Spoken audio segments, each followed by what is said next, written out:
इसके बाद next article consultancy firms के रेगुलेशन से संबंधित है।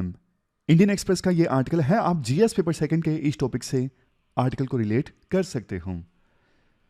देखो, सरकार को ना बहुत सारे एम्बिशियस प्रोग्राम्स लॉन्च करने होते हैं और उनको इंप्लीमेंट करना होता है।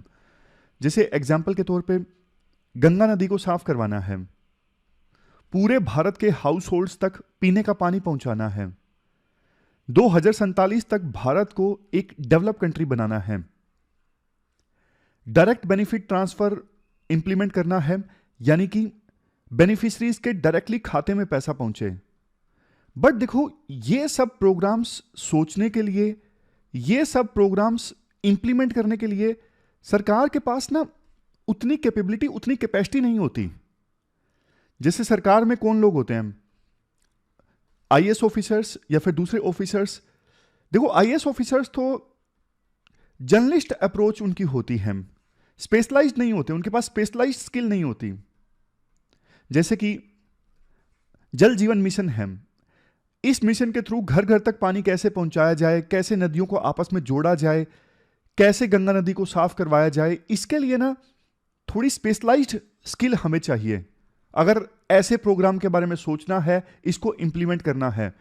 बट सरकार के पास में वो स्किल नहीं होती। इसके अलावा देखो, नई नई टेक्नोलॉजीज आ रही हैं आज के समय में, जैसे आर्टिफिशियल इंटेलिजेंस है। अब इनको रेगुलेट करना है। जो ब्यूरोक्रेट्स हैं या फिर पॉलिटिशियंस हैं, उनको इतनी गहराई से जानकारी नहीं होती एआई के बारे में। जब आपको जानकारी नहीं है तो आप इनको रेगुलेट कैसे करोगे, कैसे गवर्न करोगे किसी चीज को, जब आपको उस चीज के बारे में पता ही नहीं है। तो ना इन सभी गैप्स को फिल करने के लिए सरकार क्या करती है? कंसल्टेंसी फर्म्स को हायर करती है। कंसल्टेंसी फर्म्स का काम क्या होता है? सरकार को राय देना, सरकार को कंसल्टेशन देना, सरकार को कोई पॉलिसी बनानी है। जैसे 2047 तक भारत को एक विकसित देश बनाना है, डेवलप कंट्री बनाना है। सरकार बोलेगी किसी कंसल्टेंसी फर्म को कि भैया हमने तो अपना लक्ष्य डिसाइड कर लिया है, अब आप हमें प्लान बना के दीजिए कि हम कैसे डेवलप कंट्री बन सकते हैं, आप डिटेल्ड प्लान हमें दीजिए। ये देखो, ठीक वैसे ही हो गया जैसे एक स्टूडेंट अपना शेड्यूल नहीं बना पा रहा है, अपना प्लान नहीं बना पा रहा है, वो मेंटर के पास जाता है और मेंटर उसे प्लान बना के दे देता है स्टूडेंट के हिसाब से, स्टूडेंट की स्ट्रेंथ और वीकनेस के हिसाब से।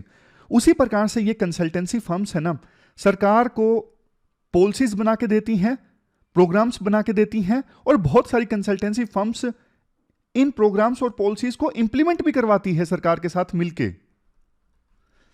आप एग्जांपल्स देखिए, ग्लोबल फर्म्स जैसे मैकिन्से, बीसीजी, बेन, ये सरकार की मदद करती है हाई पॉलिसी लेवल डिसीजंस लेने में। स्ट्रेटेजिक प्रायोरिटीज क्या होनी चाहिए सरकार की, ये डिसाइड करवाने में ये फर्म्स सरकार की मदद करती हैं।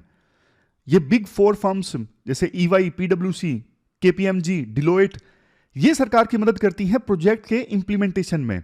जैसे जल जीवन मिशन को कैसे इंप्लीमेंट किया जाए, ऑर्डिनेंस फैक्ट्री बोर्ड को कैसे कॉर्पोरेटाइज किया जाए। इसके अलावा और एग्जांपल्स देखिए कैसे सरकार इन कंसल्टेंसी फर्म्स का यूज करती है, इनकी सर्विसेज लेती हैं।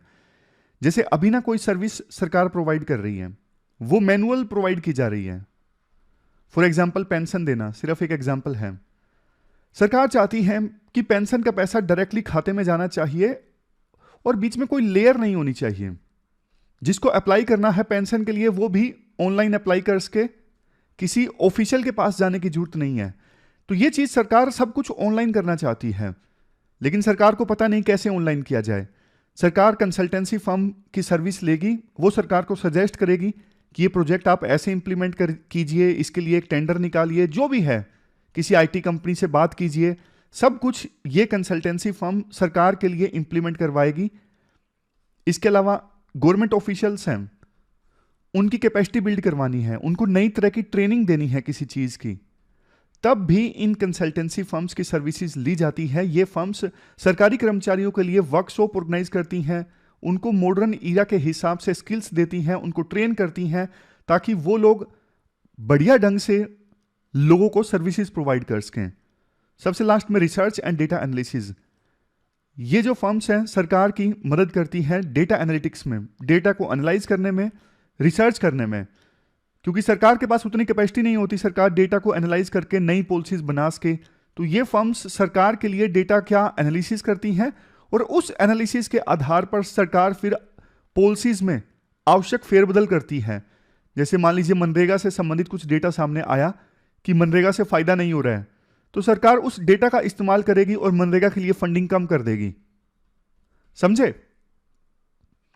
लेकिन देखो, इन कंसल्टेंसी फर्म्स को हायर करने के ना बहुत सारे डिसएडवांटेजेस हैं। सबसे पहला कॉस्ट का है। सरकार ने पिछले 5 सालों में 5,000 मिलियन रुपीस खर्च कर दिए इन कंसल्टेंसी फर्म्स के लिए। बार बार इनको सरकार हायर करती है, पैसा जाता है ना जेब से। ग्लोबल कंसल्टेंसी फर्म्स हैं, खूब पैसा लेती हैं, बहुत ज्यादा। यही पैसा देखो आप गरीबों के लिए इस्तेमाल कर सकते थे, इंफ्रास्ट्रक्चर और डेवलपमेंट के लिए इस्तेमाल कर सकते थे। Next, lack of accountability. देखो, कंसल्टेंसी फर्म की सर्विस तो ले ली, उन्होंने सजेस्ट किया कि आप स्वच्छ भारत मिशन को इस प्रकार से इंप्लीमेंट कीजिए, लेकिन मान लीजिए सरकार ने उसी प्रकार से इंप्लीमेंट किया लेकिन रिजल्ट नहीं निकला। कंसल्टेंसी फर्म्स ने जो एडवाइस दी थी वो फेल हो गई, रिजल्ट बिल्कुल नेगेटिव रहा, शहर साफ नहीं हुआ, तो फिर क्या फायदा? क्या कोई अकाउंटेबिलिटी फिक्स करेगा इन फर्म्स की कि आपकी एडवाइस फेल हो गई, अब आप पैसा दीजिए? नहीं, ऐसा नहीं होता है। Next, dependence. अब देखो, एक पॉइंट ये है, सरकार बार बार इन कंसल्टेंट की मदद लेती है, तो एक लेवल के बाद तो सरकार तो इनके ऊपर डिपेंडेंट हो गई ना पूरी तरह से। सरकार तो कुछ करेगी नहीं, छोटी से छोटी चीज करनी है, हाँ यार इन कंसल्टेंसी फर्म्स की मदद ले लो। ये सारे काम पहले तो सरकार खुद किया करती थी ना, सरकार के अलग अलग डिपार्टमेंट किया करते थे। अब ये सारे काम कंसल्टेंसी फर्म्स वाले करेंगे तो सरकार के डिपार्टमेंट्स वालों की तो कैपेबिलिटी और भी ज्यादा खराब हो जाएगी, वो तो निर्भर ही हो जाएंगे, छोटे से छोटा काम करना है हमसे नहीं होगा, फर्म को हायर करो। Next, conflict of interest.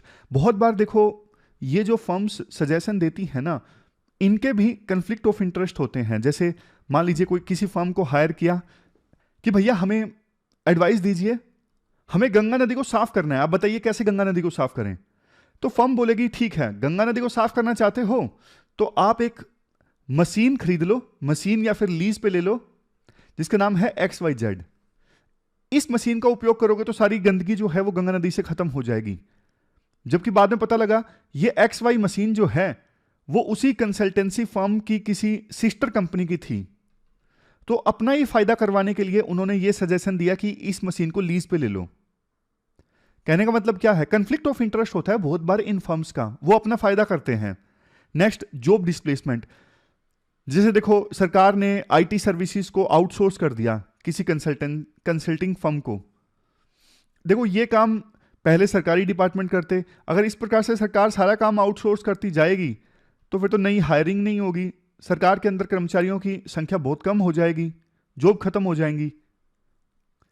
हालांकि सिर्फ सरकार नहीं है, मतलब सरकार तो कुछ ही जॉब्स प्रोवाइड करती है, मेजर जॉब तो प्राइवेट सेक्टर के द्वारा प्रोवाइड किए जाते हैं, फिर भी जॉब्स की कमी तो होगी। Next, cultural difference. देखो, ये जो फर्म्स है ना, ये ज्यादा फेमस हैं USA समेत दूसरे डेवलप कंट्रीज में। अब भारत सरकार भी इनको हायर करती है तो कई बार ना लोकल सिचुएशन के हिसाब से, लोकल कंडीशंस के हिसाब से ये राय नहीं दे पाती। Next, lack of transparency. सरकार ने पर्टिकुलर फर्म को ही क्यों चूज किया, कब चूज किया, क्या एडवाइस देने के लिए, इन सभी चीजों में ना ट्रांसपेरेंसी होनी चाहिए, जनता को भी पता लगना चाहिए। ऐसा नहीं कि बाद में हायर किया था 3 साल बाद, 3 साल पहले और 3 साल बाद आपको पता लग रहा है कि हाँ 3 साल पहले इस प्रोजेक्ट के लिए किसी कंसल्टेंसी फर्म को हायर किया गया था। तो सीक्रेसी ना हो, ट्रांसपेरेंसी हो। सबसे लास्ट में, डैमेज टू रेपुटेशन।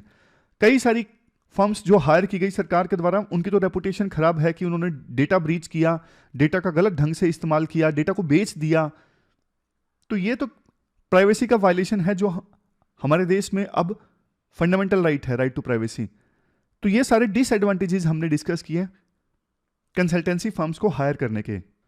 अब बारी आती है लास्ट में वे फॉरवर्ड की, क्या होना चाहिए। राइटर कहते हैं कंसल्टेंसी फर्म्स को हायर करना कोई बुरी बात नहीं है, लेकिन कुछ चीजों का ख्याल रखना जरूरी है। सबसे पहली बात, जो लास्ट चीज थी, ट्रांसपेरेंसी होनी चाहिए, सीक्रेसी में काम नहीं चलना चाहिए।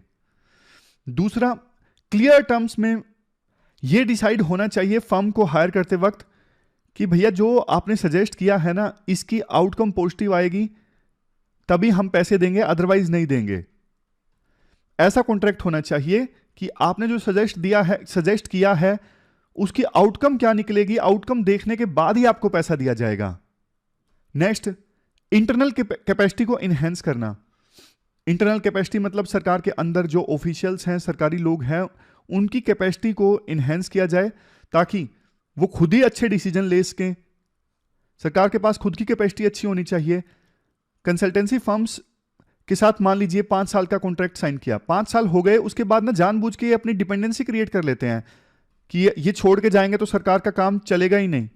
तो सरकार ये चीज कॉन्ट्रैक्ट में शामिल करे कि हम आपके साथ 3 साल का 5 साल का कॉन्ट्रैक्ट साइन कर रहे हैं, जाने से पहले आप नॉलेज देके जाओगे सरकारी ऑफिशियल्स को। ऐसा ना हो कि आप बिना नॉलेज दिए चले जाओ और फिर हमको दिक्कत आ जाए। यानी नॉलेज ट्रांसफर होनी चाहिए सरकारी कर्मचारियों को जाने से पहले। फिर एक अच्छा पॉइंट राइटर ये सजेस्ट करते हैं, आप अल्टरनेटिव सॉल्यूशन भी तो ढूंढो ना। जैसे हमारे देश में यूनिवर्सिटीज हैं, थिंक टैंक्स हैं, कई सारी नॉट प्रॉफिट ऑर्गेनाइजेशंस हैं, आप इनको हायर करो। ये पॉलिसीज पे बढ़िया बढ़िया रिसर्च करते हैं। थोड़ा सा इनको ट्रेन भी किया जा सकता है सरकार के द्वारा, स्पेसिफिकली ऑब्जेक्टिव दिया जा सकता है कि आप उस पॉलिसी पे काम कीजिए। तो सरकार को इनकी भी हेल्प लेनी चाहिए। तो ये पूरा आर्टिकल हमने डिस्कस किया कंसल्टेंसी फर्म्स के रेगुलेशन से संबंधित। चलते हैं आगे। इसके बाद नेक्स्ट आर्टिकल हम इंडिया ओमान रिलेशंस से संबंधित है। आप जीएस पेपर 2 के इस टॉपिक से आर्टिकल को रिलेट कर सकते हो। देखो 16 दिसंबर यानी आज से ओमान के जो सुल्तान है ना, हैथम बिन तारिक, ये भारत की यात्रा पर आ रहे हैं। जनवरी 2020 में इन्होंने ओमान की गद्दी संभाली सुल्तान काबूस की डेथ के बाद, और उसके बाद जनवरी 2020 से गद्दी संभालने के बाद ये इनकी पहली इंडिया विजिट है। वैसे देखो फरवरी 2018 में भारत के प्रधानमंत्री नरेंद्र मोदी गए थे ओमान की यात्रा पर। प्रधानमंत्री मोदी की उस विजिट के दौरान ओमान के साथ भारत ने काफी सारे एग्रीमेंट साइन किए, ट्रेड के डोमेन में, डिफेंस, सिक्योरिटी, इन सभी क्षेत्रों में। 2018 की वो विजिट काफी पाथ ब्रेकिंग थी। आप लोकेशन देखिए, ओमान की लोकेशन बहुत इंपॉर्टेंट है। ये अरेबियन सी है, ये इंडिया है, यहां पे है ओमान, यूएई, सऊदी अरेबिया, ये तीनों देश इंडिया के लिए बहुत ज्यादा इंपॉर्टेंट है। देखो जो ओमान की अभी रूलिंग फैमिली है ना, उनके रिलेशन से इंडिया के साथ परंपरागत रूप से काफी अच्छे रहे हैं। जैसे इससे पहले जो सुल्तान थे ना, सुल्तान काबूस, वो इंडिया के प्रति काफी इंक्लाइंड थे। उन्होंने बहुत सारी इंडियन कंपनीज और इंडियन प्रोफेशनल्स को इनवाइट किया था ओमान में, आप यहाँ पे आइए, यहाँ पे ये प्रोजेक्ट लीजिए। बहुत सारे प्रोजेक्ट्स इंडिया को दिए और बहुत सारी चीजें इंडिया से इंपोर्ट भी होती हैं ओमान में। ट्रेड कितना है वो मैं अभी आपको बताऊंगा इसी आर्टिकल में। लेकिन रिश्ते काफी अच्छे हैं ओमान के साथ, पीपल टू पीपल टाइज भी काफी अच्छे हैं। ऑलमोस्ट 7 लाख का स्ट्रॉन्ग इंडियन डायस्पोरा है यहाँ पे ओमान में, जो रिश्तों को और ज्यादा मजबूत बनाता है। देखो वैसे कोल्ड वार के दौरान और इवन उसके बाद भी अरब कंट्रीज है ना, अरब कंट्रीज पाकिस्तान के प्रति ज्यादा इंक्लाइंड थे और इंडिया को एक डाउट के नजरिए से देखते थे कि मुस्लिम्स की ट्रीटमेंट इंडिया में ठीक नहीं होती है। लेकिन ओमान काफी पहले से इंडिया के साथ अच्छे रिलेशंस मेंटेन करने का पक्षधर रहा है। ओमान ने हमेशा अपने रास्ते इंडियंस के लिए और इंडिया के लिए खुले रखे। इसके अलावा ओमान की इंपॉर्टेंस देखिए आप, वैसे ये जो वेस्ट एशिया का रीजन है ना, हमेशा इनस्टेबल रहता है। जैसे येमेन में देख लीजिए आप, येमेन में युद्ध चल रहा था कुछ समय पहले तक, प्रोक्सी वार चल रहा था सऊदी अरेबिया और ईरान के बीच में। और वेस्ट एशिया में कुछ कुछ होता रहता है। इराक में ईरान कई बार टेंशंस में रहता है यूएस के साथ। लेकिन ओमान जो है, आर्टिकल में कहा जाता है आइलैंड ऑफ पीस है। ओमान की कभी किसी देश के साथ लड़ाई नहीं होती, शांति वाला देश है, जो बल्कि दूसरे देशों के बीच जब लड़ाई होती है तो मीडिएशन करवाता है, टेंशंस को कम करने की कोशिश करता है। और अपनी अप्रोच में ना ओमान न्यूट्रल है, मतलब ना तो चाइना की साइड है, ना यूएसए की साइड है, ना किसी की साइड है, अपनी अप्रोच में न्यूट्रल रहता है। जैसे कुछ समय पहले तक ना सऊदी अरेबिया और ईरान के बीच में बहुत ज्यादा टेंशंस थी, तो ना ओमान ने अपने रिलेशंस को बैलेंस किया। सऊदी अरेबिया और यूएई ये एक तरफ, ईरान दूसरी तरफ। इवन जो ये स्ट्रेट है ना, स्ट्रेट ऑफ हॉर्मज, इसको बंद करने की बात कई बार ईरान करता है कि हम यहां से शिप्स नहीं जाने देंगे, बट ओमान ने कहा कि नहीं, ये स्ट्रेट ऑफ हॉर्मज हम बंद नहीं करेंगे, यहां से बहुत से शिप्स गुजरते हैं, मना कर दिया साफ साफ ओमान ने। 2019 में यहां पे बहुत बड़े क्राइसिस पैदा हो गए थे पर्शियन गल्फ में, इस रीजन में। मैं ये मिटा देता हूं आपके लिए। इस रीजन में बहुत क्राइसिस पैदा हो गए थे ईरान और यूएसए के बीच। तो उस समय ओमान ने टेंशन्स को कम करने का काम किया था। ओमान ने यूएसए और ईरान दोनों से बात की कि भैया यहां पे मत लड़िए, यहां पे इंस्टेबिलिटी मत आने दीजिए। इसके अलावा देखो गल्फ कोऑपरेशन काउंसिल, जिसमें ये सारे देश आते हैं, यूएई, सऊदी अरेबिया, इन्होंने ना कतर के साथ डिप्लोमेटिक रिलेशंस खत्म कर दिए थे क्योंकि कतर ईरान का साथ दे रहा था। लेकिन उस समय ओमान ने गल्फ कोऑपरेशन काउंसिल के स्टैंड को मानने से इनकार कर दिया। उन्होंने कहा कि हम कतर के साथ में डिप्लोमेटिक रिलेशंस पूरी तरह से खत्म नहीं करेंगे। समझ गए? इसके अलावा अब्राहम अकॉर्ड तो देखो बहुत लेट साइन हुआ है, इजराइल का यूएई के साथ में, बहरीन के साथ में। मतलब यूएई बहरीन ने इजराइल के साथ रिश्ते नॉर्मलाइज काफी लेट किए सितंबर 2020 में। लेकिन उससे पहले ही अक्टूबर 2018 में इजराइल के प्रधानमंत्री ने ओमान में विजिट किया था। इंडिया ओमान की बात करें, दोनों के बीच में ना स्ट्रेटेजिक पार्टनरशिप साइन हुई थी नवंबर 2018 में, 8 में। उस समय प्रधानमंत्री थे डॉक्टर मनमोहन सिंह, वो गए थे ओमान की यात्रा पर। ओमान इंडिया के लिए कितना खास है इसी से पता लगता है कि G20 की प्रेसिडेंसी इस बार इंडिया के पास थी। इंडिया ने कुछ दूसरे देशों को एज ए गेस्ट इनवाइट किया था, उसमें ओमान भी था। ये ऐसा होता है ना कि घर में कुछ फंक्शन है, बर्थडे वगैरह है, तो आस पड़ोस के लोगों को भी इनवाइट कर लिया जाता है कि आप भी आ जाओ, आप पड़ोसी हो हमारे। तो वैसा ही है, इंडिया में फंक्शन था G20 का, तो इंडिया ने अपने मित्र देशों को बुला लिया कि भैया आप भी आ जाओ, ये बड़ा फंक्शन है हमारे देश में।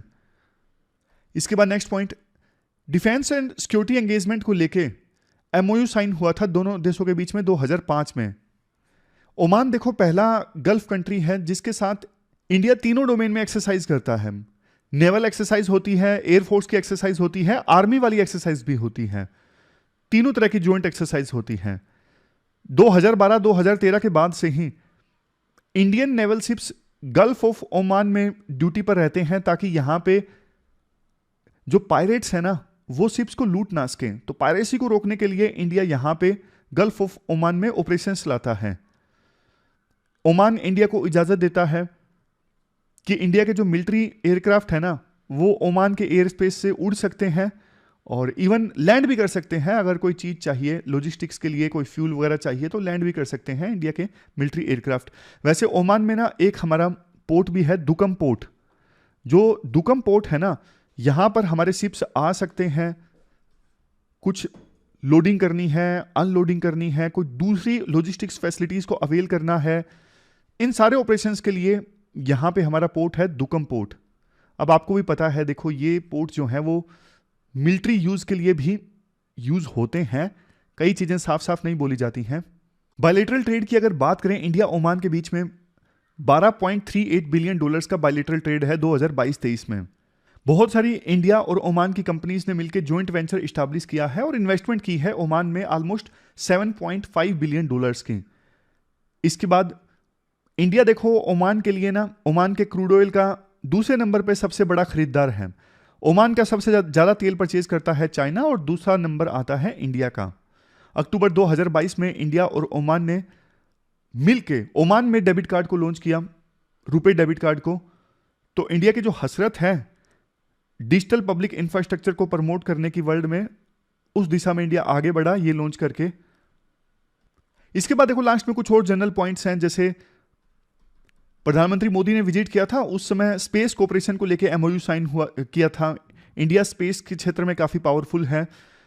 इसके अलावा पॉसिबिलिटी है दोनों मिलके रेयर अर्थ मेटल्स को एक्सप्लोर करें। इससे दोनों देशों के बीच में पार्टनरशिप को और मजबूत किया जा सकता है। कॉरिडोर कौन से वाला? India middle east Europe connectivity corridor, जो कि देखो प्रपोज किया गया था कुछ ही समय पहले। इसको इंप्लीमेंट करने में ओमान का एक बड़ा रोल हो सकता है। वैसे देखो एक और प्राइवेट फर्म्स का कंसोर्टियम है, says, south Asia gas enterprise. इन्होंने एक चीज प्रपोज की थी कि ओमान और इंडिया के बीच में ये अंडर सी पाइपलाइन इस्टेब्लिश की जाए। वैसे देखो ये वाला जो कॉरिडोर है ना, India middle east Europe connectivity corridor, इसमें भी अंडर सी केबल की बात की गई है। तो दोनों प्रोजेक्ट्स के बीच में कन्वर्जेंस इस्टेब्लिश हो सकता है। दोनों प्रोजेक्ट्स मिल के भी इंप्लीमेंट हो सकते हैं, उम्मीद है। लास्ट में देखो जनरल पॉइंट ये है, वेस्ट एशिया इंडिया के लिए बहुत इंपॉर्टेंट है। यहाँ से इंडिया इतना ज़्यादा एनर्जी इंपोर्ट करता है, हमारे भारतीय मूल के लाखों लोग यहाँ पर रहते हैं, तो वेस्ट एशिया ओवरऑल इंडिया के लिए काफ़ी इंपॉर्टेंट है। और ओमान के साथ तो रिश्ते इंडिया के हमेशा से अच्छे रहे हैं, तो ओमान इंडिया के लिए बहुत इंपॉर्टेंट मित्र देश है अपने वेस्ट एशिया में इंटरेस्ट को परस्यू करने के लिए। तो ये पूरा आर्टिकल हमने इंडिया ओमान रिलेशंस से संबंधित डिस्कस किया।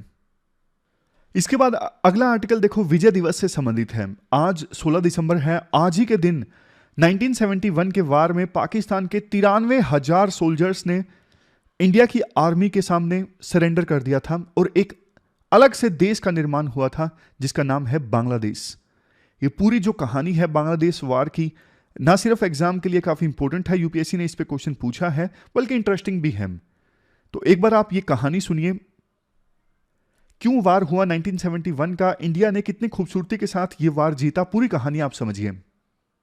देखो, जब इंडिया और पाकिस्तान का बंटवारा हुआ था तो उस समय जो पाकिस्तान बना वो दो पार्ट्स में बना। बीच में इंडिया, ये वेस्ट पाकिस्तान, और ईस्ट में ये इतना हिस्सा ईस्ट पाकिस्तान, ये है आज का बांग्लादेश। और पाकिस्तान के इन दोनों पार्ट्स के बीच में था इंडिया। जब देखो पाकिस्तान अलग हुआ इंडिया से 1947 में, उसके बाद पाकिस्तान की गवर्नेंस में ईस्टर्न पाकिस्तान को प्रॉपर रिप्रेजेंटेशन नहीं मिल सका। इवन कुछ एक्सपर्ट्स का यह भी कहना था कि ईस्टर्न पाकिस्तान पहले कॉलोनी हुआ करता था ब्रिटिशर्स की, और इवन पाकिस्तान बनने के बाद ईस्टर्न पाकिस्तान कॉलोनी बन गया वेस्ट पाकिस्तान की। जूट प्रोडक्शन काफी ज्यादा होती है ईस्ट पाकिस्तान में, आज के बांग्लादेश में, लेकिन जो ज्यादा जूट प्रोडक्शन होती थी उसका इस्तेमाल किया जाता पाकिस्तान की सरकार के द्वारा वेपन्स को परचेज करने के लिए।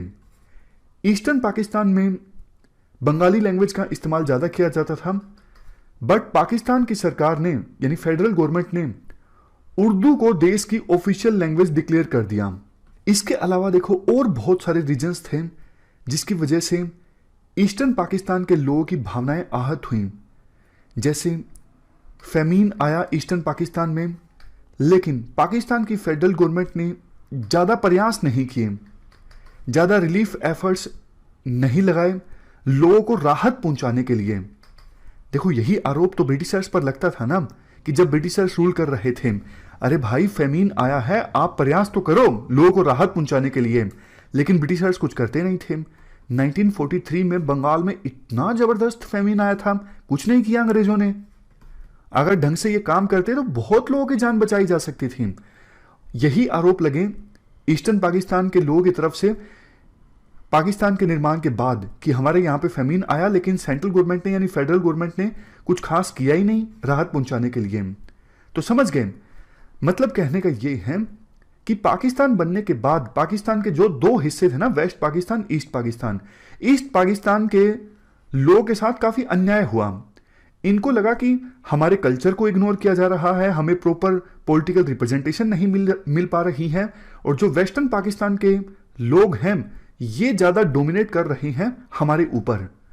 और धीरे धीरे ईस्टर्न पाकिस्तान के लोगों की जो नाराजगी थी वो बढ़ती जा रही थी। उस नाराजगी को एड्रेस करने के लिए उस समय पाकिस्तान के जो रूलर थे, डिक्टेटर याहा खान, उन्होंने कहा कि हम इलेक्शंस कंडक्ट करवाएंगे। आप देखो हैरानी की बात यह है, 1970 की हम बात कर रहे हैं, पाकिस्तान को बने ऑलमोस्ट 23 साल पूरे हो चुके हैं, लेकिन पाकिस्तान में अभी तक एक भी बार इलेक्शन कंडक्ट नहीं हुए। जबकि देखो इंडिया में 1970 आते आते 4-5 बार इलेक्शन ऑलरेडी कंडक्ट हो चुके थे। इसी से पता लगता है कि डेमोक्रेसी किस प्रकार से मजबूत हुई इंडिया में, और पाकिस्तान में किस प्रकार से डेमोक्रेसी शुरुआत से ही पिछड़ गई। मिलिट्री रूलर्स ने अपना रूल इस्टेब्लिश किया पाकिस्तान में। तो बात क्या है, बात यह है ईस्टर्न पाकिस्तान के लोगों की नाराजगी बढ़ती जा रही थी। इस वजह से पाकिस्तान के डिक्टेटर याहा खान ने कहा कि हम इलेक्शन कंडक्ट करवाएंगे। अब इलेक्शंस में देखो दो लीडर्स आमने सामने थे, ईस्टर्न पाकिस्तान की तरफ से थे शेख मुजीबुर रहमान। शेख हसीना जो आज के समय में बांग्लादेश की प्रधानमंत्री है ना, उनके पिताजी। ये ईस्टर्न पाकिस्तान को ऑटोनॉमी देने की बात काफ़ी जोर शोर से उठा रहे थे। यानी ईस्टर्न पाकिस्तान में जो एक मूवमेंट चल रही थी कि ईस्टर्न पाकिस्तान को ऑटोनॉमी दी जाए, ईस्टर्न पाकिस्तान के कल्चर की रिस्पेक्ट होनी चाहिए, प्रॉपर रिप्रेजेंटेशन दी जाए हर तरह की, इकोनॉमी में पॉलिटिकल रिप्रेजेंटेशन। तो इस मूवमेंट को लीड किया जा रहा था शेख मुजीबुर रहमान के द्वारा, जबकि इलेक्शन में इनके सामने थे वेस्टर्न पाकिस्तान से जुल्फिकार अली भुट्टो। ये बेनजीर भुट्टो के पिताजी हैं और बिलावल भुट्टो के दादा हैं। इसके साथ साथ शाहनवाज भुट्टो के ये बेटे थे, जुल्फिकार अली भुट्टो। अच्छा, आप एक बात बताइए कि शाहनवाज भुट्टो के बारे में हमने कब डिस्कस किया था? बताइए, पता लगेगा कि आपकी याददाश्त कितनी तेज है। देखो, जब हम जूनागढ़ के इंडिया में इंटीग्रेशन की बात डिस्कस कर रहे थे तो उस समय शाहनवाज भुट्टो के बारे में हमने डिस्कस किया था। तो इशू अभी तक आप समझ गए ना। ईस्टर्न पाकिस्तान के लोग नाराज, याहा खान डिक्टेटर, उन्होंने ईस्टर्न पाकिस्तान की एस्पायरेशंस को शांत करने के लिए बोला कि ठीक है, मैं इलेक्शन कंडक्ट करवाता हूं। इलेक्शन मेनली दो लीडर्स के द्वारा लड़ा जा रहा है। एक तरफ है जुल्फिकार अली भुट्टो, वो वेस्टर्न पाकिस्तान से, दूसरी तरफ है ईस्टर्न पाकिस्तान के मुजीबुर उर रहमान। और इलेक्शन रिजल्ट आता है शेख मुजीबुर रहमान के पक्ष में। इन्होंने देखो उस इलेक्शन में 167 सीट्स जीती थी out of 169 seats of eastern Pakistan, जबकि जुल्फिकार अली भुट्टो इन्होंने वेस्टर्न पाकिस्तान की 144 सीट्स में से 88 सीट्स पर कब्जा किया था। तो कायदे से शेख मुजीबुर रहमान को सत्ता मिलनी चाहिए थी, लेकिन इलेक्शन के रिजल्ट को मानने से इनकार कर दिया गया याहा खान के द्वारा। याहा खान जो उस समय पाकिस्तान के रूलर थे, डिक्टेटर थे, इनको लगता था कि शेख मुजीबुर रहमान और जुल्फिकार अली भुट्टो दोनों मिलकर षड्यंत्र कर रहे हैं। याहा खान ने दोनों को गिरफ्तार करने का आदेश दे दिया। शेख मुजीबुर रहमान को वेस्टर्न पाकिस्तान में किसी सीक्रेट प्लेस पर बंद कर दिया गया, यानी किसी ऐसी जगह पर बंद कर दिया गया जिसके बारे में किसी को नहीं बताया गया। लेकिन देखो, जैसे ही ऐसा हुआ, ईस्टर्न पाकिस्तान के लोग भड़क गए, क्योंकि उनके लीडर को पाकिस्तान की सरकार के द्वारा वेस्टर्न पाकिस्तान में किसी अज्ञात प्लेस पर बंद कर दिया गया है। तो ईस्टर्न पाकिस्तान में दंगे स्टार्ट हो गए, यानी आज का जो बांग्लादेश है वहाँ पे सिचुएशन काफ़ी ज़्यादा खराब हो गई, बिल्डिंग्स को आग लगाया गया। अब कायदे से तो देखो इलेक्शन के रिजल्ट के अनुसार शेख मुजीबुर रहमान को सत्ता में आना चाहिए था, बट उनको जेल में डाल दिया गया। तो इसके बाद शेख मुजीबुर रहमान के समर्थकों ने एक गवर्नमेंट इन एक्साइल इस्टाब्लिश की, मतलब प्रोविजनल गवर्नमेंट इस्टाब्लिश की गई थी। पाकिस्तान की सरकार के द्वारा ऐसा दिखाने की कोशिश की गई कि सिविल वार देश में स्टार्ट हो गया है, बट देखो एक्चुअल में ये सिविल वार नहीं था। एक तरफा पाकिस्तान की आर्मी ने एक ऑपरेशन लॉन्च किया ईस्टर्न पाकिस्तान में। उस ऑपरेशन का नाम था ऑपरेशन सर्च लाइट। इस ऑपरेशन के अंतर्गत मकसद वैसे इस ऑपरेशन का यह था बंगाली नेशनल मूवमेंट को दबाना, बट देखो इस ऑपरेशन को कंडक्ट करने के दौरान पाकिस्तान की मिलिट्री ने हद अत्याचार किए। मतलब जितने भी गंदी एट्रोसिटी आप सोच सकते हो, रेप्स, जिंदा जलाना, पूरे के पूरे गांव को जलाना, हर प्रकार के अत्याचार पाकिस्तान की मिलिट्री के द्वारा किए गए इस सो कॉल्ड ऑपरेशन सर्चलाइट के दौरान। मकसद वैसे ये था इस ऑपरेशन का कि बंगाली नेशनल मूवमेंट को दबाना। ये पूरी तरह से जीनोसाइड था, सिविल वार नहीं था। जीनोसाइड मतलब नरसंहार। बड़ी संख्या में बंगालियों को मारा गया था पाकिस्तान की मिलिट्री के द्वारा। वन साइडेड वार था, लोग मारे जा रहे थे, रेप्स किए जा रहे थे, बहुत अत्याचार हुए। अब देखो जब बांग्लादेश में लोगों पर इतना ज़्यादा अत्याचार होना स्टार्ट किया तो इसका नतीजा क्या निकलेगा? अब लोग तो देखो अपनी जान बचाने के लिए भागेंगे ना। तो नतीजा ये निकला कि उस समय के ईस्टर्न पाकिस्तान से बहुत सारे लोग भागकर इंडिया में आने लगे अपनी जान बचाने के लिए, क्योंकि वहां पर पाकिस्तान की मिलिट्री मार रही है, भागकर इंडिया में आएंगे तो जान बच जाएगी। तो बड़ी संख्या में रिफ्यूजीज इंडिया में आने लगे। और इंडिया की देखो रिफ्यूजीज के मामले में पॉलिसी हमेशा से लिबरल रही है। श्रीलंका से बहुत सारे रिफ्यूजीज इंडिया में आए, हालांकि बाद में आए थे जब श्रीलंका में सिविल वार चला। 1980 से श्रीलंका से रिफ्यूजीज का आना स्टार्ट हुआ था। पाकिस्तान से रिफ्यूजीज इंडिया में आए, तिब्बत से रिफ्यूजीज इंडिया में आए। रिफ्यूजीज के मामले में इंडिया की पॉलिसी हमेशा से लिबरल रही है। तो जब पाकिस्तान की मिलिट्री अत्याचार कर रही थी बांग्लादेश के लोगों के ऊपर, यानी ईस्टर्न पाकिस्तान के लोगों के ऊपर, तो 10 लाख रिफ्यूजीज इंडिया में आ चुके थे अपनी जान बचाने के लिए। कैंप्स इस्टेब्लिश किए गए थे, इवन मध्य प्रदेश और उड़ीसा तक। सोच के देखिए, वेस्ट बंगाल में कैंप इस्टेब्लिश होते हैं रिफ्यूजीज के लिए, माना नजदीक है, लेकिन मध्य प्रदेश और उड़ीसा तक कैंप इस्टेब्लिश हुए। इतनी बड़ी संख्या में रिफ्यूजीज बांग्लादेश से, यानी उस समय के ईस्टर्न पाकिस्तान से इंडिया में आए। लेकिन देखो, अब रिफ्यूजीज का जो बर्डन है वो तो देश की इकोनॉमी पर पड़ेगा ना।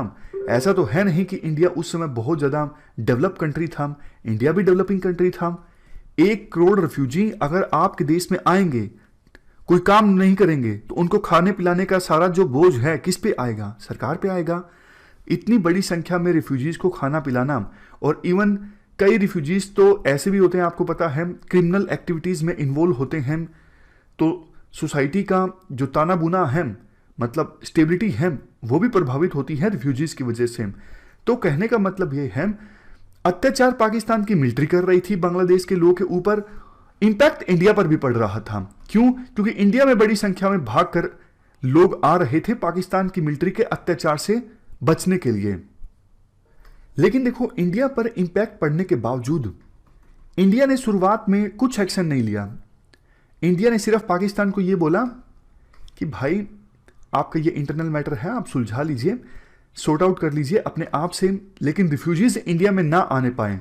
इतनी बड़ी संख्या में लोग हमारे यहाँ पर आ रहे हैं, हमारे जो इंटरेस्ट हैं वो कॉम्प्रोमाइज हो रही हैं, तो आप अपने इशू जल्दी से सुलझाइए और रिफ्यूजीज, ताकि रिफ्यूजीज का भारत में आना रुके।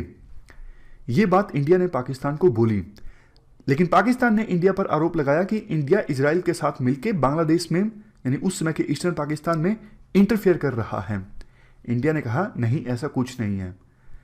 उसके बाद देखो, रा यानी रिसर्च एनालिसिस विंग, जो इंडिया की खुफिया एजेंसी है, रा देखो 1962 चाइना के साथ जो हार हुई थी उसके बाद इस्टेब्लिश की गई थी, ताकि इंटेलिजेंस एकत्रित की जा सके। चाइना में क्या चल रहा है इंडिया को लेके, इसकी जानकारी इंडिया की सरकार को नहीं थी। युद्ध स्टार्ट हो गया, उसकी भी जानकारी सरकार को नहीं थी। तो लगा एक ऐसी एजेंसी होनी चाहिए जो हमें खुफिया जानकारी दे कि दूसरा देश क्या कर रहा है।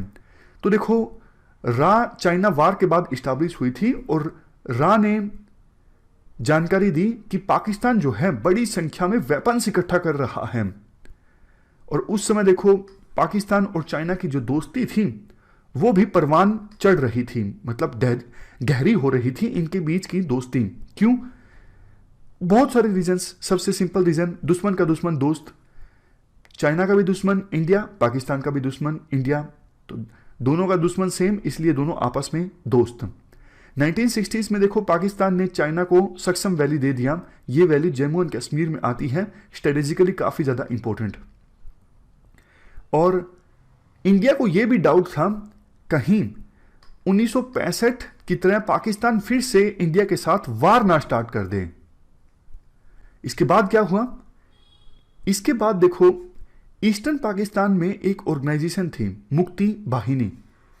बांग्लादेश को पाकिस्तान से लिबरेट करवाने के लिए ये आर्म्ड ऑर्गेनाइजेशन थी, जो कि पाकिस्तान की आर्मी का सामना कर रही थी, पाकिस्तान की आर्मी को हथियारों से जवाब दे रही थी। इंडिया ने क्या किया? इंडिया ने इस ऑर्गेनाइजेशन को वेपन्स देने स्टार्ट किए, इस ऑर्गेनाइजेशन के मेंबर्स को ट्रेनिंग देनी स्टार्ट की।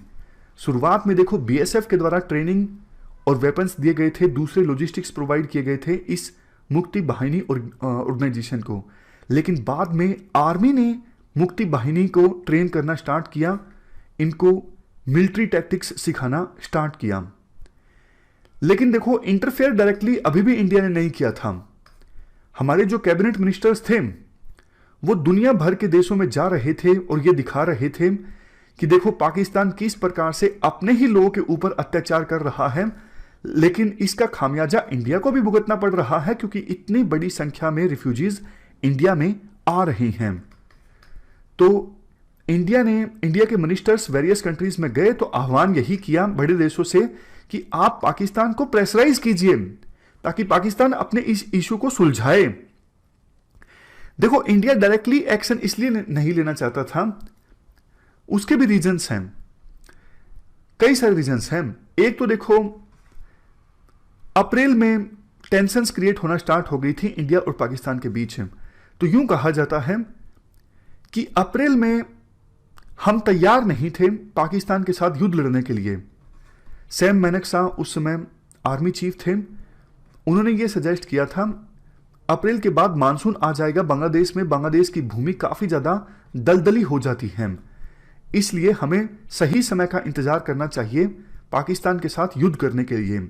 सही समय का इंतजार किया गया, जो ये सर्दियों में युद्ध स्टार्ट हुआ और अप्रैल से लेकर दिसंबर के बीच का जो समय था, इस समय का इस्तेमाल किया गया सरकार के द्वारा दुनिया को शो करने के लिए कि देखो हम कुछ नहीं कर रहे हैं, हमारे पास तो बहुत पेशेंस हैं, लेकिन पाकिस्तान पर आप प्रेशर डालिए वो अपने इशू को सुलझाए। तो पाकिस्तान का जो ये प्रोपगेंडा था कि इंडिया इंटरफेरेंस कर रहा है, इंडिया इंटरफेरेंस कर रहा है, पाकिस्तान के इस प्रोपगेंडा का जवाब देना भी सरकार का एक मकसद था। इसीलिए वार काफी देर से इंडिया ने स्टार्ट किया, मतलब पाकिस्तान का जवाब इंडिया ने काफी देर से दिया। अप्रैल में वार हो सकता था बट इंडिया नहीं चाहता था अप्रैल में युद्ध हो। सर्दियों में युद्ध होने का एक फायदा यह भी था ना कि हिमालयाज में बर्फ जम जाएगी, तो चाइना की जो आर्मी है वो हिमालयाज को क्रॉस करके नहीं आ सकेगी, पाकिस्तान को चाइना की मदद नहीं मिल सकेगी। और देखो, जब रिफ्यूजीज लगातार इंडिया में आ रहे थे और इंडिया बड़े देशों को बोल रहा था कि आप पाकिस्तान पर प्रेशर डालिए, वो इस इशू को सॉर्ट आउट करें, लोगों पर अत्याचार करना बंद करें ताकि रिफ्यूजीज इंडिया में ना आए। जानते हो यूएसए ने इंडिया को क्या बोला? यूएसए ने इंडिया को बोला कि आप रिफ्यूजीज को वापस भेज दीजिए पाकिस्तान में। और इसके जवाब में इंदिरा गांधी ने एक बहुत ही स्ट्रॉन्ग स्टेटमेंट दी थी। इंदिरा गांधी ने बोला, ओ भाई यूएसए, आप ये बताओ, जब हिटलर ज्यूज के ऊपर अत्याचार कर रहा था और ज्यूज जर्मनी से भागकर दूसरे देशों में जा रहे थे अपनी जान बचाने के लिए, क्या तब भी आप ज्यूज को यूं बोलते कि वापस आप जाइए जर्मनी में? क्या ज्यूज को आप वापस भेजते हिटलर के पास ताकि हिटलर उनके ऊपर अत्याचार कर सके? नहीं। तो इसलिए हम भी रिफ्यूजीज को वापस ईस्टर्न पाकिस्तान में नहीं भेजेंगे क्योंकि वहां पर उनके ऊपर अत्याचार होगा। देखो, यूएसए तो पाकिस्तान का दोस्त था, तो पाकिस्तान के पक्ष में यूएसए को बोलना ही था। इवन चाइना भी पाकिस्तान का दोस्त था, जैसा हमने डिस्कस किया। तो इन तीन देशों की एक एक्सिस इमर्ज होकर आ रही थी, पाकिस्तान, चाइना, यूएसए। आगे हम डिस्कस भी करेंगे। इसी एक्सिस के जवाब में इंडिया को 1971 में यूएसएसआर के साथ फ्रेंडशिप ट्रीटी साइन करनी पड़ती है, यह अभी आगे आएगा। तो देखो, इंडिया ने बड़े मेजर कंट्रीज को बताया कि यह सीधा सीधा जीनोसाइड किया जा रहा है, नरसंहार किया जा रहा है पाकिस्तान की मिलिट्री के द्वारा बांग्लादेश के लोगों का, यानी ईस्टर्न पाकिस्तान के लोगों का। और गलती सिर्फ ईस्टर्न पाकिस्तान के लोगों की इतनी है कि उन्होंने इलेक्शन के रिजल्ट को इंप्लीमेंट करने की बात कही थी। उनकी उम्मीदें थी कि हाँ, इलेक्शन होगा तो हमें प्रॉपर पॉलिटिकल रिप्रेजेंटेशन मिलेगा, लेकिन नहीं, इलेक्शन के बाद कोई रिप्रेजेंटेशन उनको नहीं दिया गया, बल्कि ईस्टर्न पाकिस्तान के जो लीडर थे शेख मुजीबुर रहमान, उनको तो जेल में डाल दिया गया। तो क्या गलती है ईस्टर्न पाकिस्तान के लोगों की? यह बात इंडिया ने वर्ल्ड की मेजर कंट्रीज को बताई। अब आप ये स्लाइड देखिए, USA plus China plus Pakistan, इन देशों का सामना करने के लिए इंडिया ने यूएसएसआर के साथ फ्रेंडशिप ट्रीटी साइन की, क्योंकि इंडिया को एक दोस्त की आवश्यकता थी। इंडिया यूएसएसआर से हथियारों को परचेज कर रहा था। वैसे देखो, यूएसएसआर के हथियार बेस्ट नहीं थे, बट यूएसएसआर जब इंडिया को हथियार देता था तो स्ट्रिंग्स अटैच नहीं करता था, बहुत ज़्यादा कंडीशंस नहीं लगाता था, टेक्नोलॉजी भी दे देता था। तो इसलिए इंडिया यूएसएसआर से काफ़ी हथियार परचेज किया करता था। समझ गए? तो क्या सिचुएशन थी, एक तरफ ये 3 देश USA plus China plus Pakistan और दूसरी तरफ इंडिया प्लस में यूएसएसआर। और यूएसएसआर और चाइना के बीच में भी उसमें रिलेशन इतने अच्छे नहीं थे। 1960s में बॉर्डर पर फायरिंग भी हुई थी यूएसएसआर और चाइना के बॉर्डर पर, तो इनके बीच में भी टेंशंस थी। टेंशंस का एक और रीजन भी था कम्युनिज्म के मॉडल को लेके। चाइना का कम्युनिज्म का मॉडल अलग था और यूएसएसआर में जो कम्युनिज्म का मॉडल था वो अलग था। तो ऐसी सिचुएशन में इंडिया को पता था यूएसए, चाइना और पाकिस्तान की तिगड़ी का अगर सामना करना है तो यूएसएसआर की मदद लेना ठीक रहेगा। इसीलिए 1971 में यूएसएसआर ने इंडिया के साथ फ्रेंडशिप ट्रीटी साइन की। यूएसएसआर को भी इंडिया की आवश्यकता थी, क्योंकि देखो कोल्ड वार चल रहा था, यूएसएसआर को भी अपने दोस्त देशों की आवश्यकता थी और इंडिया की फॉर्म में उन्हें एक अच्छा दोस्त मिल गया था। हथियार इंडिया यूएसएसआर से परचेज कर रहा था, यूएसएसआर को रेवेन्यू मिल रहा था, यूएसएसआर को इंडिया से वीट भी मिल रहा था। तो इन रीजंस के कारण यूएसएसआर ने भी इंडिया के साथ फ्रेंडशिप ट्रीटी को साइन करना उचित समझा। दोनों देशों के बीच फ्रेंडशिप ट्रीटी साइन हुई 1971 में। वार एक्चुअली कैसे स्टार्ट होता है? देखो, ईस्टर्न बॉर्डर पर पाकिस्तान ने शेलिंग स्टार्ट कर दी। इंडियन आर्मी ने भी जवाब दिया पाकिस्तान की शेलिंग का, और रिफ्यूजीज जो भागकर आ रहे थे ईस्टर्न पाकिस्तान से इंडिया में, उनको कवर फायर दिया गया इंडियन आर्मी के द्वारा, यानी उनको बचाया गया फायरिंग से। बाद में देखो धीरे धीरे ये फुल स्केल वार में कन्वर्ट हो गया। दोनों फ्रंट्स पर युद्ध स्टार्ट हो गया। इंडिया ने दोनों फ्रंट्स पर पाकिस्तान को करारा जवाब दिया। ईस्टर्न पाकिस्तान के अंदर एंटर कर गई इंडिया की आर्मी बांग्लादेश को लिबरेट करवाने के लिए, बांग्लादेश को आज़ाद करवाने के लिए। ये महीना था दिसंबर का, जानबूझकर जैसा हमने डिस्कस किया कि मानसून के सीजन में इंडिया ने युद्ध स्टार्ट नहीं किया था। पाकिस्तान को यह लग रहा था कि युद्ध अब स्टार्ट हो चुका है तो यूएसए से हमें मदद मिलेगी, चाइना से हमें मदद मिलेगी। देखो, यूएसए ने हालांकि अपने 7th फ्लीट का शिप भेजा था पाकिस्तान की मदद करने के लिए, लेकिन जैसे ही पाकिस्तान के 7th फ्लीट का शिप नज़दीक पहुंचा बंगाल की खाड़ी के पास, यूएसएसआर ने भी अपना एक शिप रवाना कर दिया था कि अगर यूएसए इन्वॉल्व होगा इंडिया पाकिस्तान वार में तो हम भी इन्वॉल्व होंगे इंडिया पाकिस्तान वार में। तो यूएसए को डर लग गया। यूएसए को लगा अगर इंडिया पाकिस्तान वार में यूएसए इन्वॉल्व होता है तो हमारी डायरेक्ट लड़ाई स्टार्ट हो जाएगी यूएसएसआर के साथ, ये हम अफोर्ड नहीं कर सकते। इसलिए यूएसए का शिप आ तो गया था बंगाल की खाड़ी के पास, लेकिन यूएसए के शिप ने डायरेक्टली पार्टिसिपेट नहीं किया इंडिया पाकिस्तान वार में।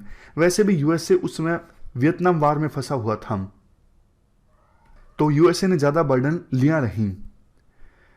और देखो, जब इंडिया की आर्मी ने एंटर किया ईस्टर्न पाकिस्तान में बांग्लादेश को आजाद करवाने के लिए, तो इंडिया की आर्मी का बहुत स्वागत किया गया लोकल लोगों के द्वारा। उनको लगता था, जो कि सच भी था, कि इंडिया की जो आर्मी है वो हमारी मदद के लिए आई है। तो इंडिया की आर्मी का जगह जगह स्वागत होने लगा। प्रोविजनल गवर्नमेंट इस्टेब्लिश की गई जिसको लीड किया गया सैयद नजरुल इस्लाम के द्वारा, क्योंकि शेख मुजीबुर रहमान ये तो जेल में थे ना, अज्ञात प्लेस पे। तो सैयद नजरुल इस्लाम की लीडरशिप में एक प्रोविजनल गवर्नमेंट को इस्टेब्लिश किया गया बांग्लादेश के लिए।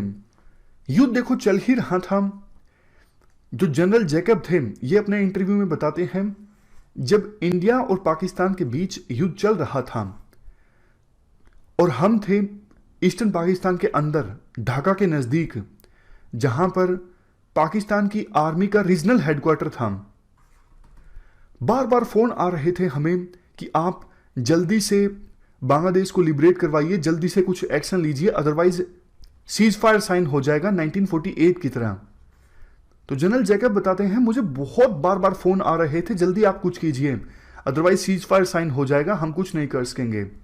तो जनरल जैकब पहुंचे पाकिस्तान आर्मी के रीजनल हेडक्वार्टर में, जो कि था ढाका में। जनरल जैकब ने सीधा सरेंडर का जो लेटर था, मतलब सरेंडर का जो प्रपोजल था सीधा रख दिया पाकिस्तानी जनरल की टेबल पर और बोले कि आपके पास 30 मिनट्स का समय है, अगर आप सरेंडर कर देते हो तो हम आपकी मदद करेंगे, हम आपको बचाएंगे लोकल लोगों से। क्योंकि देखो लोकल लोगों में तो नाराजगी इतनी ज्यादा थी कि उनके हाथ में अगर पाकिस्तानी आर्मी का कोई सोल्जर लग जाता तो उन्हें वो जिंदा छोड़ने के लिए तैयार नहीं थे, और पाकिस्तानी मिलिट्री का मोराल बहुत ज़्यादा डाउन था।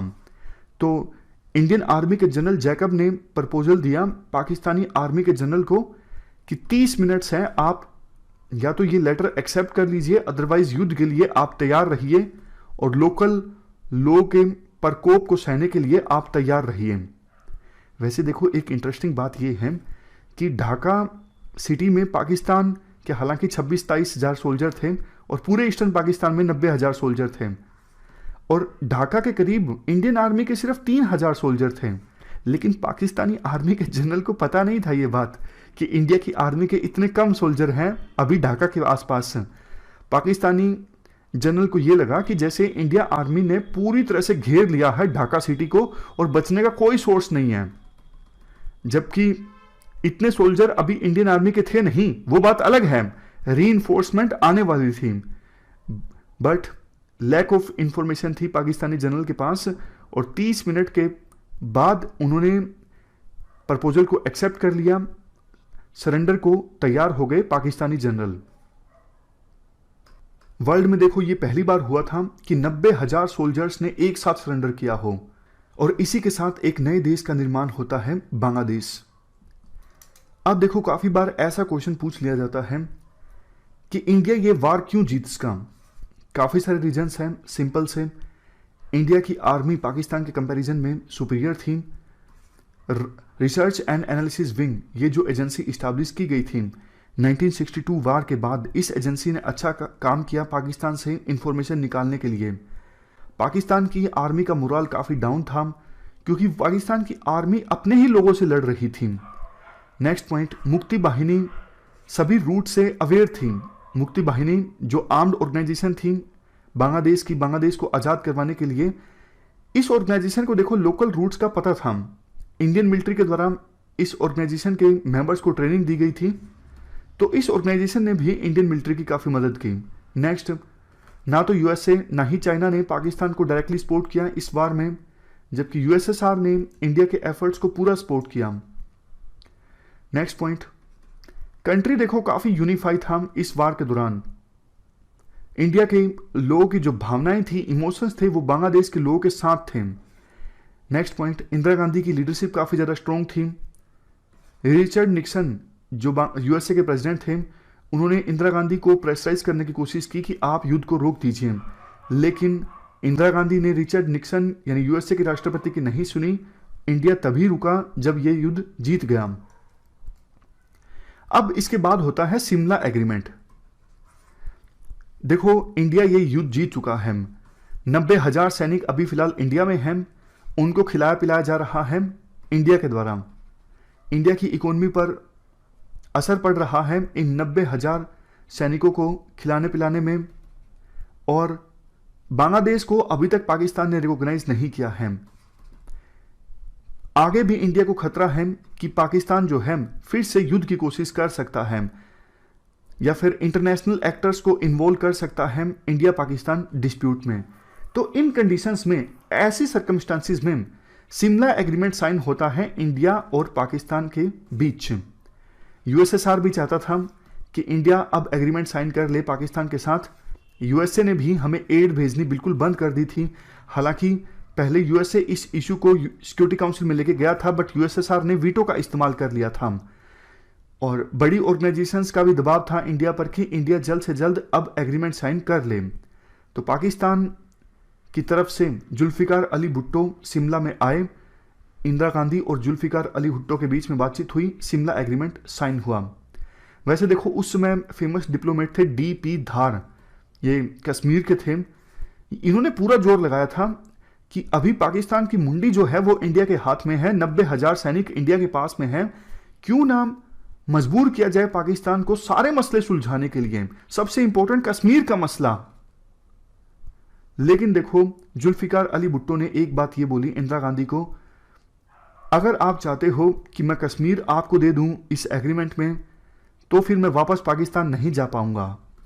तो इंदिरा गांधी को भी लगा कि अगर प्रैक्टिकल एग्रीमेंट साइन करना है अभी जुल्फिकार अली भुट्टो के साथ तो बाकी मसलों को एक बार छोड़ना होगा।